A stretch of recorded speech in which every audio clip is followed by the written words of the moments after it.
Hi hello and welcome back to my channel. இன்றைக்கி நம்ம பார்க்க போகிறது மிளகும் பூண்டும் வச்சு குழம்பு செய்ய போகிறோம். இதுக்கு வெங்காயம் தக்காளி இது எதுவுமே தேவையில்லை. ரொம்ப சிம்பிளாக சூப்பராக ஈஸியாக டக்குன்னு இந்த குழம்பை செஞ்சிடலாம். வாங்க இப்போ எப்படி பண்ணுறதுன்னு பார்க்கலாம். ஃபஸ்ட்டு இந்த குழம்போட மேஜிக் மசாலா ரெடி பண்ணிடலாம். அதுக்கு அரை ஸ்பூன் மிளகும், அரை ஸ்பூன் ஜீரகம், 1/4 ஸ்பூன் வெந்தயம், இது எல்லாமே நல்லா வறுத்து எடுத்துக்கலாம். கரிஞ்சிடாமல் பார்த்துக்கணும். இதுதான் இந்த குழம்போட மேஜிக் மசாலா. இந்த குழம்ப ரொம்ப ஈஸியாக டக்குன்னு செஞ்சிடலாம். ரொம்பலாம் டைம் எடுத்துக்காது. வெங்காயம் தக்காளி காய் இது எதுவுமே இல்லாத டைமில் இந்த குழம்ப நீங்கள் செஞ்சு சாப்பிடலாம்.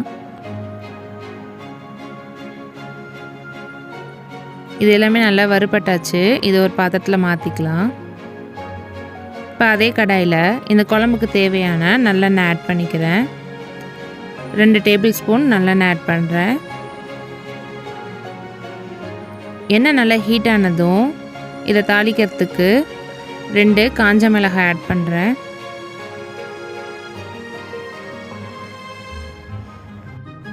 இது கூட 1/4 ஸ்பூன் வெந்தயம் ஆட் பண்ணிக்கிறேன். வெந்தயம் ஜாஸ்தி ஆட் பண்ணிடாதீங்க, கசப்பு வந்துடும். இப்போ நம்ம உரித்து வச்சுருக்க பூண்டை இது கூட ஆட் பண்ணிக்கலாம். பூண்டை ஆட் பண்ணும்போது ஃப்ளேமை சிம்லே வச்சுக்கோங்க. பூண்டு கருகிடக்கூடாது. எண்ணெய் நிறையா இருக்கனால சீக்கிரம் பூண்டு கருகிடும்.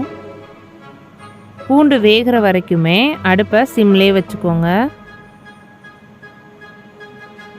பூண்டு நல்லா வெந்து வரணும்.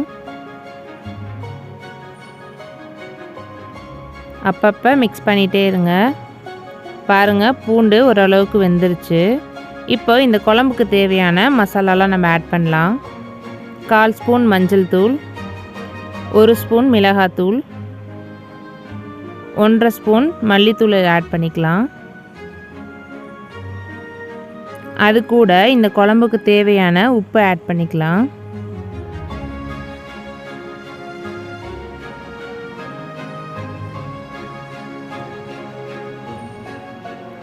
இதை நல்லா மிக்ஸ் பண்ணிவிட்டு ஓரளவுக்கு இந்த மசாலாவோட பச்சை வாசனை போனதுக்கப்புறம் நான் இங்கே ஒரு எலுமிச்சம்பழம் சைஸ் புளியை ஊற வச்சுருக்கேன். அதை நல்லா கரைச்சி எடுத்துக்கலாம்.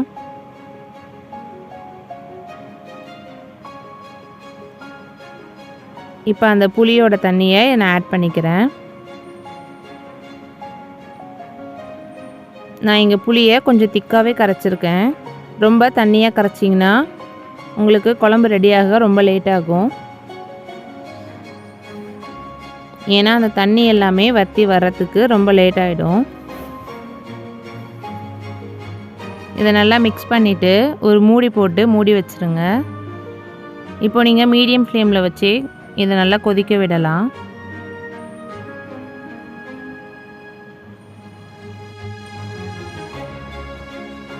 பாருங்கள், குழம்பு எவ்வளோ சூப்பராக ரெடியாகி வந்திருக்குன்னு. எண்ணெயெல்லாம் நல்லா பிரிஞ்சு குழம்பும் நல்லா திக்காயிடுச்சு. அதே மாதிரி பூண்டும் நல்லா வெந்துடுச்சு. அவ்வளோதான். இப்போ நம்மளோட சீக்ரெட் மேஜிக் மசாலாவை ஆட் பண்ணிவிட்டு இதை ஒரு மூடி போட்டு மூடி வச்சுருங்க. அடுப்பும் ஆஃப் பண்ணிவிடுங்க. கொஞ்சம் நேரம் கழித்து அதை எடுத்து நல்லா மிக்ஸ் பண்ணிவிட்டு நீங்கள் சர்வ் பண்ணலாம். இந்த குழம்ப ஒரு தடவை நீங்கள் செஞ்சிட்டிங்கன்னா அடிக்கடி செஞ்சு சாப்பிட்டு பார்ப்பீங்க. எனக்கு ரொம்ப பிடிச்ச குழம்பு இது. நீங்களும் செஞ்சு சாப்பிட்டு எப்படி இருந்துச்சுன்னு கமெண்ட் பாக்ஸில் கமெண்ட் பண்ணுங்கள். இந்த வீடியோட இன்க்ரீடியன்ட்ஸ் எல்லாமே நம்மளோட டிஸ்கிரிப்ஷன் பாக்ஸில் கொடுத்துருக்கேன்.